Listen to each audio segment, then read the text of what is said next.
Chapter 2. A Missing Scientist. It was a pleasant morning, fresh and cool. Varshi Shurangi flipped over a pile of newspapers on her table which she had not read for some time as she was consumed by other events. The first page was about Obamacare. She put it aside. Second page. The president made it clear that he would veto any bill that would name a street after any dissident of Awesome Nation.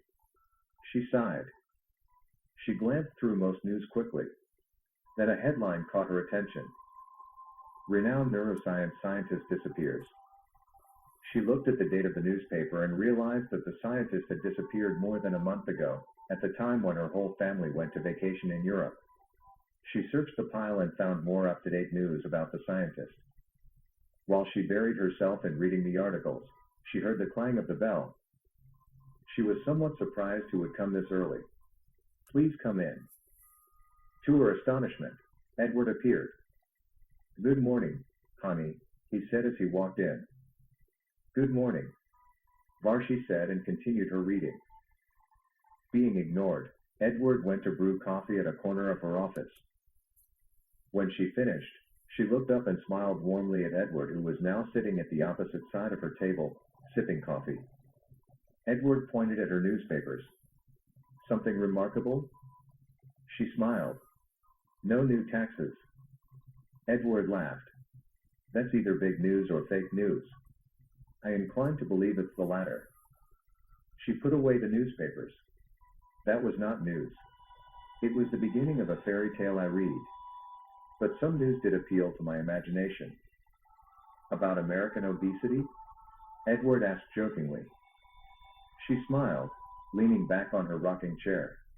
"A scientist named Folk from Awesome Nation disappeared over a month ago. He came to attend a Neuroscience Computing International Conference, which was held in a hotel in Newport Beach of Orange County. He was a keynote speaker of the conference and arrived at the hotel a day before the conference started. After checking into the hotel, he went to the conference registration hall and chatted with some committee members who were expecting him to give an interesting lecture. The next morning, when the hall was filled, an enthusiastic audience waiting for his speech, he never showed up. The organizers called his hotel room and cell phone, and left messages but never got any reply. So, in the afternoon they informed the police, which immediately carried out an investigation.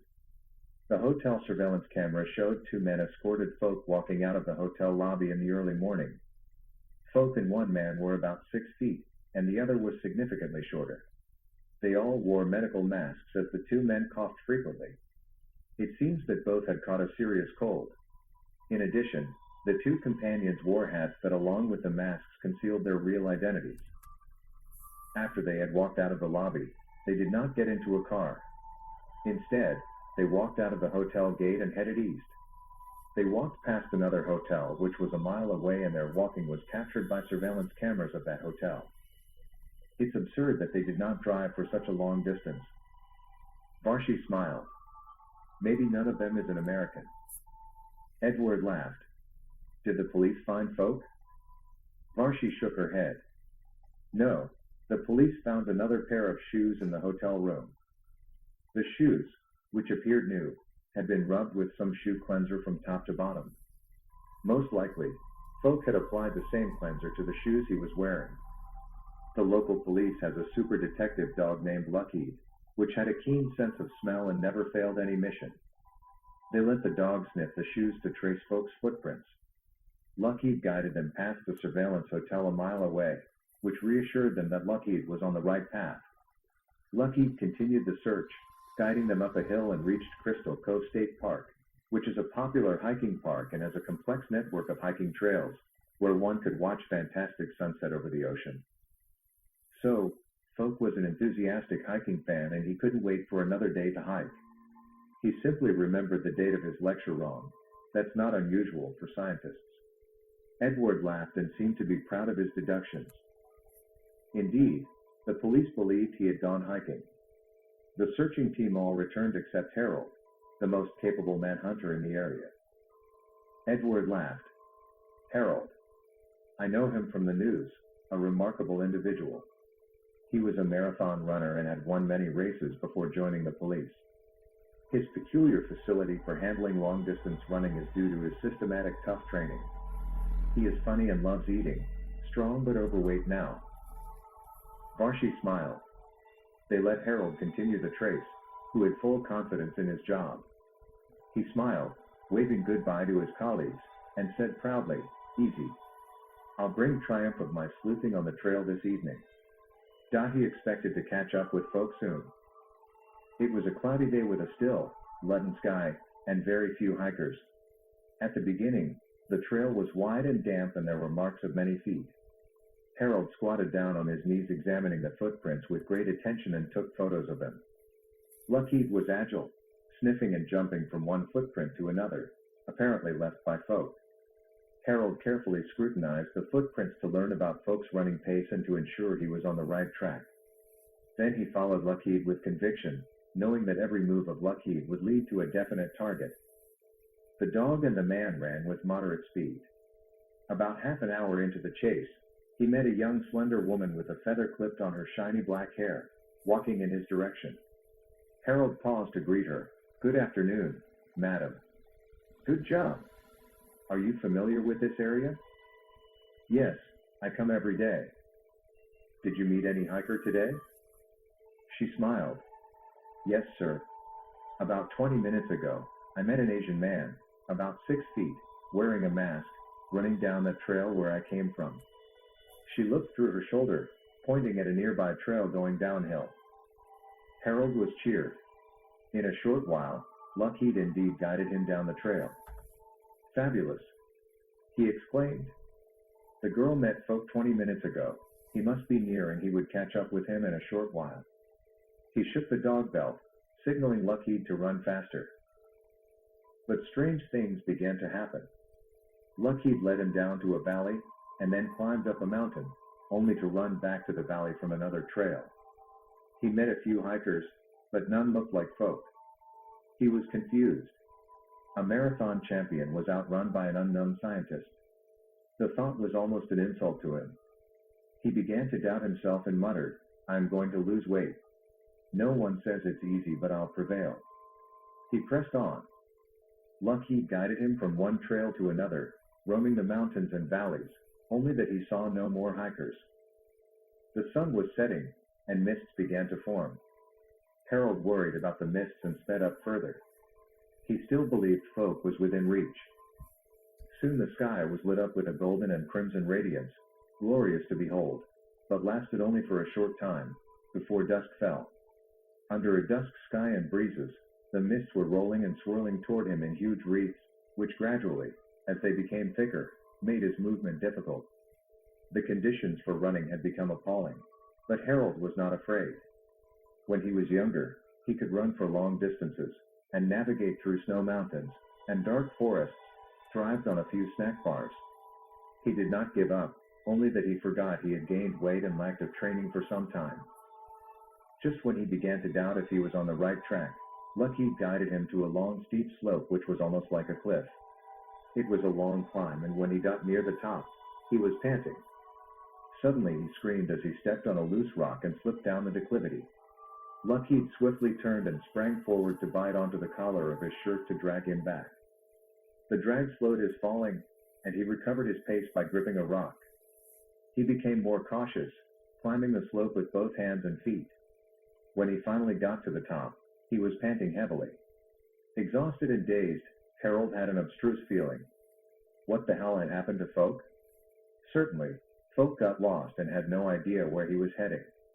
It was hard for Harold to accept the reality that he was not able to close a 20-minute distance gap after running for a whole afternoon. The mist thickened, and he could hardly see the trail. Unwillingly, he gave up his mission and retreated from the empty mountains. He called George, his friend and colleague, to pick him up. The Google map in his cell phone guided him to the park entrance, where George was waiting. Frustrated and stunned, he called the hotel that night, but folk had not returned. He felt sorry and embarrassed. Folk must be disoriented and trapped in the mountains. He was unfamiliar with the park, and with mists formed, he could easily lose his way. But he should be safe, as the area was not cold. Anyway, that's not big news. It occurred many times that a hiker got lost or trapped in a national park, and then he or she was found a couple of weeks later. Crystal Cove is not even a national park, but a relatively small state park, Edward said thoughtfully. Varshi nodded and smiled. That should be the most reasonable explanation, but the story does not end there. Early next morning, Harold resumed his tracing, starting from where he left last night. In a frenzy of running, he was optimistic. His thought was drifting, thinking about where to eat in a while. He expected to find folks soon, who would sit or stand somewhere in the park. Lucky guided him down a mountain, jogging across a yew alley, crossing a valley, passing through a large patch of cactus, circulating back to a knoll reached before, and veering off to a new track that was near the sea, where he filled his bottles from the drinking fountains in the park. Then he climbed another mountain. To his astonishment, after running for several hours, and the sun had passed its prime, Folk was still nowhere to be seen. Folk must be very nervous last night, desperately trying to find his way out of the park, Harold thought. He began to blame him for delaying his lunch. It would make his job much easier if Folk had sat and waited for rescue. Harold began to feel tired and frustrated, but he fancied that Folk should be nearby. He had been running fast. It was reasonable to assume Folk walked most of the time, in particular at night, and when surrounded by thick mists. So, Harold thought he moved at least 3 times as fast as Folk. He took a deep breath and sped up his chase. Lucky guided him to another valley, climbing a steep long narrow trail up to another tall mountain, which has a wide easy trail, that one can see a hiker on it a couple of miles away. The view shocked him. Harold did not see anyone, only hearing screeches of eagles and singings of birds. The trail was wet, and he could plainly see traces left by Folk's movement. Judging from the separation of the footprints, Folk was running rather than walking, and he was running fast. Folk must be very nervous, and tried to run out of the park as fast as possible, he thought. Harold was mad. Stupid Folk. Please sit and wait. Fatigue began to creep into him. He pressed on, reaching a downhill slope, and the sun began to descend in the distant mountains. Down he ran, trying to catch up with Folk, before dusk fell. Amazed, Lucky led him out of the park to a sidewalk heading east. It was a wrong exit, but Harold breathed a sigh of relief. Though Folk was heading in the wrong direction, he could easily ask for directions from someone to run back to the hotel. Harold almost collapsed on the sidewalk and could not mount forward anymore. He saw a small food truck nearby. Nothing could be more joyful. He took a break in the truck's portable shelter, under which he demolished an uncountable number of tacos and burritos. After taking a nap in the shelter, Harold recovered from fatigue. Though dusk was closing in, he resumed the chase. Did Harold find Folk? I don't know. That was the end of the story. I could not find further news about Folk's disappearance from the newspaper I have. Edward said complacently. Harold's chase was pathetic, but as Folk had got out of the park, it is reasonable to assume that he could find his way back to the hotel safely. Varshi said, True. But for some unknown reasons, I feel that Folk's behavior was abnormal. He might not even be lost in the park. He deliberately ran an unusual path to escape from being followed. He roamed in the mountains, so as to give an illusion that he got lost in the park. Of course, he did not expect his pursuer could have such endurance, chasing him nonstop for hours. He might have barely maintained his position to be out of the field of view of Harold. He was lucky that the mist came, otherwise I believe Harold would have found him on the first day. After reading the news, I had a strange and uneasy feeling. Something dark and malicious might have arrived. What exactly had happened, I could not tell. I'll mull it over and inform Jacobs about this. Edward smiled. You have too many imaginations. Why informing Jacobs? Varshi said, That's the job I promised. Telling him anything concerning Awesome Nation I intuitively feel weird. They need people to examine events from different angles and perspectives. Edward laughed. Every day, there's a lot of news about murder, shooting, people kidnapped, or disappearing. Each day, about 100 people die of car accidents in this country. Troubling him with trifles of this kind would distract him from handling issues that are critical. True, he has the reputation of being circumspect, eccentric, and effective in filtering information. Often, it's based on his experience and intuition. He has to decide whether my tip is important or not. Certainly, a lot of my intuition could be wrong. Anyway, I have been developing a thought reconstruction application for him. He provides me a huge database of facial expressions and postures when one speaks. My application has been learning from the database. From one's facial expressions and postures, it can reconstruct what the human was thinking. Criminals would be shocked to find that my program could echo the inmost thought of their souls. So far, testing results are encouraging. The echoed thoughts are 80% correct. At a minimum, it can tell if a person is lying or speaking the truth. So, he has to come to check this out, regardless of whether my tip is useful. Amazing. Your application is an AI Sherlock Holmes. In this regard, it should be a lot smarter than Sherlock Holmes. The pinnacle of combining AI and big data has come. The application I developed may be baffling but is easy to use. Anyway, keep my work secret. Edward smiled. Honey, I know. What brings you here this early? I am on the way to a southern beach which has high waves. For meditation? No, for a mission. Varshi laughed.